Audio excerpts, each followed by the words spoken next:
post-apoc and survival romance are the best types of romance. And I'm going to tell you why. I know it's a hot take, but let's talk about it.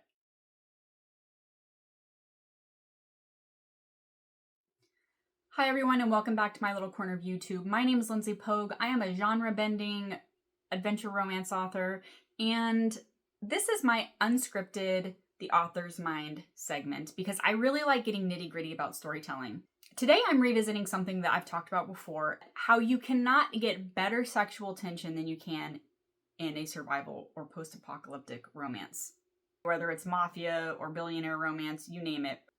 One thing I want to make very clear is I am an avid romance reader. I read all types of romance. I read fantasy romance, historical romance, I read spicy romance, dark romance, sweet romance. I read all the romances. So when I say that it doesn't get better than survival or post-apocalyptic romance, I say that wholeheartedly because I read all the other things, but there's something about the survival situation and the high stakes and the brink of the unknown that makes everything more visceral and heart-pounding and well-earned, right?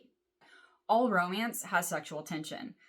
If it's done well, you're really invested in the two main characters, or three, depending on what you're reading. You're really invested in their story because the sexual tension hooks you.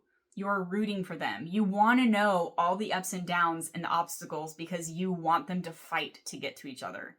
What better way than fighting for your actual life while you are potentially stuck with somebody that you cannot stand, which is another layer to why I love writing enemies to lovers or rivals to lovers in a post-apocalyptic setting. Because what happens when you have two people who cannot stand each other, who have to survive together?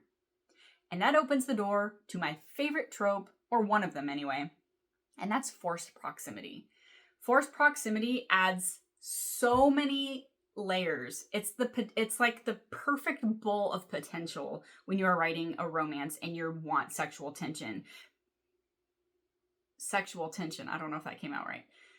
But that's because when you have two people who are in a situation where they're fighting for their lives, they can't stand each other, but they're stuck together, what do they have to do?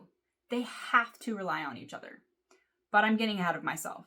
So let's start with the very first thing that is important when you are writing enemies to lovers, forced proximity, but overall sexual tension. You need them to be pitted against each other, and the first thing that you need to do is you need to have justification. Why do your two characters, why can't they stand each other? What is the emotional wound? It can't just be some random thing. It needs to be something that deeply roots in your character as to why they do not like each other. It's what's going to invest the reader. It's what's going to make it feel real and relatable. Okay, so some sort of justification. And again, it's not some willy-nilly thing. Like, really make it a part of your character's fiber of their character development. Is what is the thing that this person has experienced because of the other person that they either can't stand? What are the insecurities they have around them? That sort of thing. Okay, the second thing that you need when you're writing really immaculate, amazing sexual tension is layers. Your characters, especially if you're in an enemies to lovers situation, they need to have layers that they can peel back as the story goes on to really see each other. We want the ups and downs. They don't just get stuck in a room and then they fall madly in love with each other. That's not how it happens, right? They're in different situations, and each time they are in a situation or each conversation they have, whatever the situation is, whatever the stakes are, whether they're hiding from a cyclone, whether they are running from zombies, whatever it is, you need to make sure that every opportunity that they have to have a conversation, they are learning something about each other. And it's not going to be every single circumstance and every single interaction is not going to be the characters just suddenly liking each other and building towards liking each other. There has to be push and pull, right? You need to have one irritating the other and then them bickering. And then you need to have them realizing, oh, this is why they say this, or they're slowly learning these details about their life, and they start to understand, like, these are the experiences they've had. This is why they have these beliefs that they have. It's because of X, Y, and Z, and you need the reader and the character to be figuring out those layers at the same time. Point 3, that's very important when you're writing sexual tension, especially enemies or rivals to lovers, is there really has to be this turning point. A turning point when they don't just dislike or stand each other or even respect each other, because that's what we're slowly building towards, right? Is respect and love.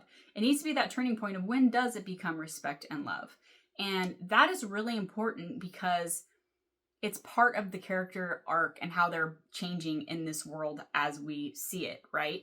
And so when you're in a post-apocalyptic setting, it's a lot easier to put the characters in these situations where they have to make these decisions that really build their character, and it really illustrates to each other who they are deep in their core.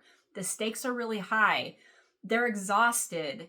I mean, how are they able to work together and rely on each other? What are they learning about each other? And these are all things that help build character, create these details in ways that the other character can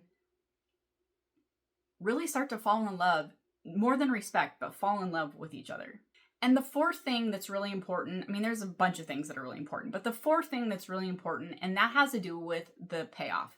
What better payoff is there than surviving in a situation where you already thought you were going to die with somebody you thought you hated, and then you get your happily ever after? You make them work so hard for it just to survive. We have put these characters through hell.